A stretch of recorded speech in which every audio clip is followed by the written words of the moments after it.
Hola, ¿cómo están? Les doy la bienvenida a un nuevo video, una nueva clase de nuestro curso sobre economía y finanzas personales. En esta ocasión vamos a trabajar sobre dos temas relacionados que son el fondo de emergencia y la inflación, relacionados a su vez con el tema del ahorro y del presupuesto del que veníamos hablando en un video anterior. ¿Qué es el fondo de emergencia? Bueno, el fondo de emergencia es un fondo de ahorro que se recomienda generar o tener para enfrentar cualquier tipo de situación imprevista o contingencia, que puede ser desde un accidente que padezca una persona, una enfermedad, una situación familiar complicada, o tener que enfrentar, por ejemplo, una mudanza, una situación de desempleo que puede ser generada o voluntaria, en el caso de una persona que, por ejemplo, decida cambiar de trabajo y mientras está esperando conseguir el nuevo trabajo queda desempleada, lo que se llama un desempleo friccional, voluntario. También puede ser que la persona quiera, como decía antes, mudarse o quiera terminar una carrera para recibirse o se quiera casar o lo que sea que lo ponga en una situación de tener que dejar su actividad. Entonces en ese caso se recomienda tener un fondo de emergencia que equivalga a 3 meses de nuestro salario o de aquel dinero con el que contamos mensualmente para vivir. Bueno, esto es un ideal, ¿no? Que a veces para lograrlo conviene, aparte de incentivar el hábito del ahorro, conviene de repente, por ejemplo, en nuestra caja de ahorro separar siempre una parte y derivarlo a otra caja de ahorro donde tengamos guardado ese fondo de emergencia y no lo toquemos. Tiene que ser dinero líquido, no sirve si está, por ejemplo, en un plazo fijo que no podemos retirar hasta que vence el plazo. ¿Qué pasa con el fondo de ahorro cuando se da la situación, que es el segundo tema que vamos a hablar en este video, que es la situación de inflación? Bueno, en ese caso es casi utópico pensar en un fondo de emergencia, porque si ahorramos lo de 3 meses y hay una situación de inflación importante, lo más probable es que esos 3 meses para cuando lo quisiéramos utilizar se conviertan en 2 o en un mes de nuestro sueldo, es decir, se reduzca nuestra capacidad adquisitiva en relación a ese ahorro que teníamos y lo que podemos hacer con el mismo. La inflación es algo a lo que estamos acostumbrados a oírlo todo el tiempo, por lo menos en la Argentina, que es un país que siempre está sometido a una situación de mínima o mucha inflación. Hay países que a lo mejor no lo sufren tanto, lo sufren en momentos determinados. La Argentina está permanentemente en una situación inflacionaria, pero por momentos es mucho más grave. Estamos acostumbrados, decía, a oír hablar de la inflación, pero a lo mejor no sabemos exactamente cómo definirla. Vamos a ver una definición más o menos formal. Podemos definir la inflación como un aumento generalizado y sostenido de los precios de los bienes y servicios a lo largo de un periodo determinado de tiempo en un país determinado. Fíjense que tiene varios elementos la definición, vamos a tratar de desglosarlos. Es un aumento de los precios, decía, generalizado y sostenido, es decir, no es el aumento de algo en particular. Se aumenta el precio de los tomates, pero los demás vegetales están en un precio estable. Hablamos de un aumento de los tomates, pero no estamos hablando de una inflación. Si aumentan todos los vegetales, las frutas, las verduras, etcétera, ya estamos hablando de una posible inflación. Pero para que haya inflación también tenga que aumentar los combustibles, los impuestos, en fin, todo lo que tiene que ver con los bienes y servicios que hacen a la vida de una sociedad. Durante un periodo determinado de tiempo, decía, y de manera sostenida, es decir, si hay un mes un poco de inflación y al otro mes se acaba, bueno, puede ser algo incidental, pero si hay una inflación sostenida a lo largo de un tiempo importante, como decir un año o dos, ya ahí sí tenemos que hablar de una inflación y de una inflación preocupante. Se mide por periodos de tiempo, que puede ser un mes, un año o más. Se puede hablar de la inflación de una década o de un siglo, pero ahí ya estamos haciendo historia, no es tanto la inflación que nos puede afectar en el día a día. Y se da en un país determinado, porque a lo mejor la Argentina está con una inflación del 100% anual, pero Paraguay y Bolivia están con una inflación del 5%, con lo cual no afecta a esos países. Se puede hacer una estadística y medir la inflación de una región completa o de un continente, pero bueno, ahí ya estamos haciendo otro tipo de estudios. La inflación que nos afecta es la de nuestro país, el país en el que vivimos. Y en la Argentina, como decía, estamos lamentablemente muy acostumbrados a eso. Vamos a hablar ahora en un ratito de la historia de la inflación en la Argentina brevemente. ¿Cómo se mide la inflación? Por distintos tipos de índices, pero hay uno fundamental que es el IPC, el índice de precios al consumidor, que mide el valor de una canasta básica familiar, de los bienes esenciales que hacen falta para vivir, comestibles, papel higiénico, ese tipo de cosas. El valor que tiene esa canasta en un mes, y si al mes siguiente esa canasta aumentó un 10%, se habla de un 10% de inflación. Ese es un modo de medirla, por ejemplo. Distintos tipos de inflación. Bueno, la inflación puede darse por muchos motivos, o puede ser diferente según el caso. Un tipo de inflación tiene que ver con la demanda. A veces la gente demanda mucho de un producto, de una serie de productos, y eso hace que aumenten y que un producto vaya llevando al aumento de otros. Por ejemplo, cuando aumenta el combustible, tienden a aumentar el precio de los transportes o de los pasajes. Entonces, con eso los trabajadores reclaman más salario para poder pagar sus viáticos, con lo cual los empresarios tienen que subir los sueldos y aumentar a su vez el precio de los productos o los servicios que ofrecen, y así se va dando una escalada, ¿no? También tiene que ver con el coste de algunas materias primas, por ejemplo, o de cambios en la tecnología.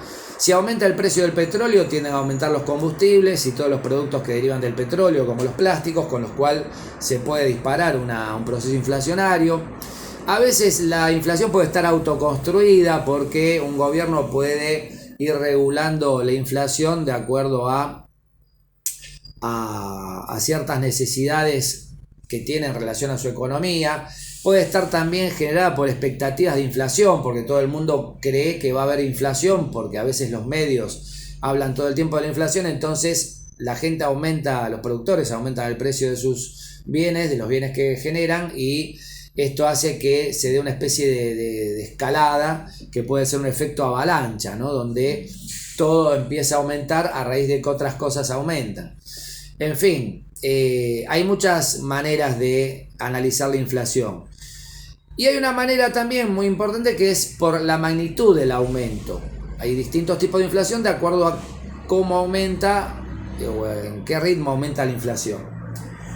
Cuando hay una inflación de un dígito anual, esto es de un 2%, un 3%, hasta un 6% anual, se puede decir que es una inflación moderada, se le llama inflación moderada, es relativamente normal y hasta deseable. ¿Por qué? Porque la antítesis de la inflación, que es la deflación o inflación negativa, cuando los precios tienden a bajar, suele generar más problemas que la propia inflación. Cuando hay inflación tiende a haber actividad, hay como un nerviosismo en los mercados, se podría decir.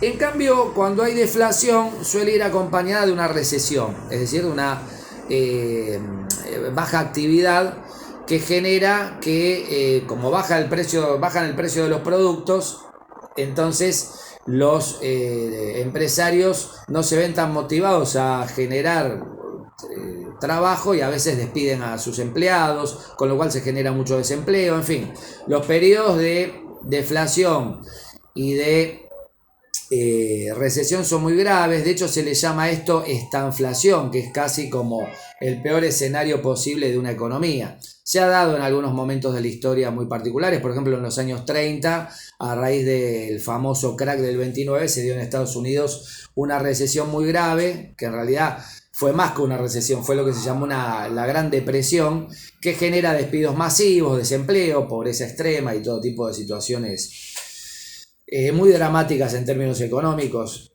para una sociedad. Cuando el nivel de inflación pasa a los 2 dígitos, ya hablamos de una inflación del 10%, del 20%, del 30%, y si llega hasta los 3 dígitos, es decir, 100, 200%, hasta un 250% anual, siempre estamos hablando de inflación anual, hablamos de lo que se llama inflación galopante. La inflación galopante es una situación bastante grave que no llega a ser terminal para una sociedad, pero la pone en una situación muy incómoda, que es, por ejemplo, lo que estamos viendo en la Argentina actual. ¿Qué hace la gente cuando hay una inflación entre moderada y galopante? Se trata de sacar el dinero de encima, el dinero líquido. ¿Por qué? Porque el dinero va perdiendo valor en nuestras billeteras o en nuestras cuentas, se va quemando, se va licuando. Entonces la gente lo que hace es proveerse de bienes de consumo elementales. Va, compra aceite, compra arroz, compra, no sé, lo que se les ocurra, ¿no? El papel higiénico, todo aquello que de alguna manera es esencial para la vida y que no es... que no se deteriora. También puede comprar medicinas o productos de, en fin, de limpieza, de salud en general. Las medicinas son muy importantes, es un modo de capitalizarse o de ahorrar, mejor dicho, cuando hay una situación de inflación galopante, comprar medicamentos antes de que su precio se vaya por las nubes y realmente sea imposible conseguir algo tan esencial como los medicamentos. Bueno, ahí uno se va de alguna manera armando su equipo de cosas para tener por si los precios aumentan desmesuradamente. Hay un escenario peor todavía que el de la inflación galopante, que es la hiperinflación. Cuando hablamos de hiperinflación ya estamos hablando de una inflación anual de 4 dígitos o de 5 o de el número que se les ocurra. Es decir, para hablar de hiperinflación tengo que estar en el orden de del 50% de inflación mensual. Anualmente estaríamos hablando de un 13.000%, un 15.000, 20.000 o el número que se les ocurra. Y uno diría, bueno, no, pero habrá un límite para la hiperinflación. No, no lo hay prácticamente. De hecho, ha habido casos históricos que son casi incomprensibles en cuanto al nivel de inflación que se puede llegar a alcanzar.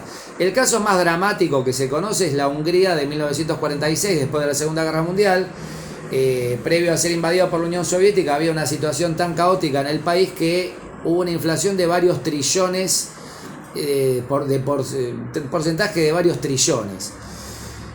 Una inflación no tan terrible, pero que fue surrealista, fue la de la República de Weimar, de la Alemania del periodo de entreguerras, entre la Primera y la Segunda Guerra Mundial, particularmente el año 1923, en que se llegó a una inflación de 1.000.000.000% anual. 1.000.000.000, es decir, un 1 seguido de 12 ceros.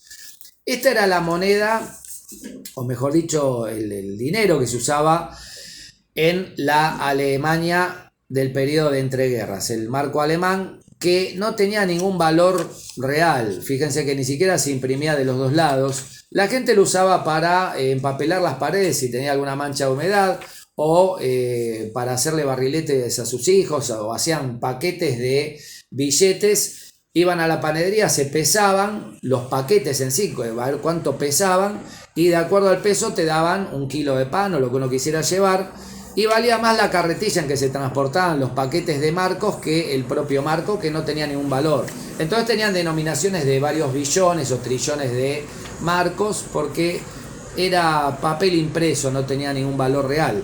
Bueno, la hiperinflación puede llevar a una situación de ese tipo, en la cual el dinero pierda su valor real y no represente nada. En la Argentina tuvimos una hiperinflación bastante grave en el año 1989. La Argentina en 1881 fundó bajo el gobierno del general Roca, funda su propia moneda, porque hasta ese momento no tenía una moneda propia, que es el peso, moneda nacional. Acá tengo un billete de 10 pesos, moneda nacional, calculo que de los años 50 o 60. Y esta moneda transcurrió durante toda la historia argentina hasta que tenía tantos ceros por la excesiva devaluación que sufrió, que hubo que sacarle ceros y ponerle otro nombre. Se pasó a llamar pesos ley.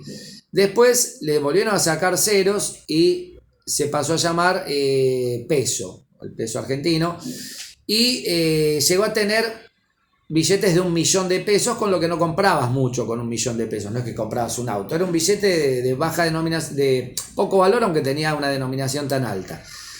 Entonces ahí se le volvió a sacar los ceros y se lanzó el llamado Plan Austral. Muchos recordarán todavía estos billetes, los australes, que se empezaron a circular en el año 1985-86 y se fueron creando muchos billetes, ¿no? El de 1 austral, 5 australes, 10 australes, 50, con las caritas de los presidentes argentinos. Acá Sarmiento, ¿no? Con su cara de pocos amigos.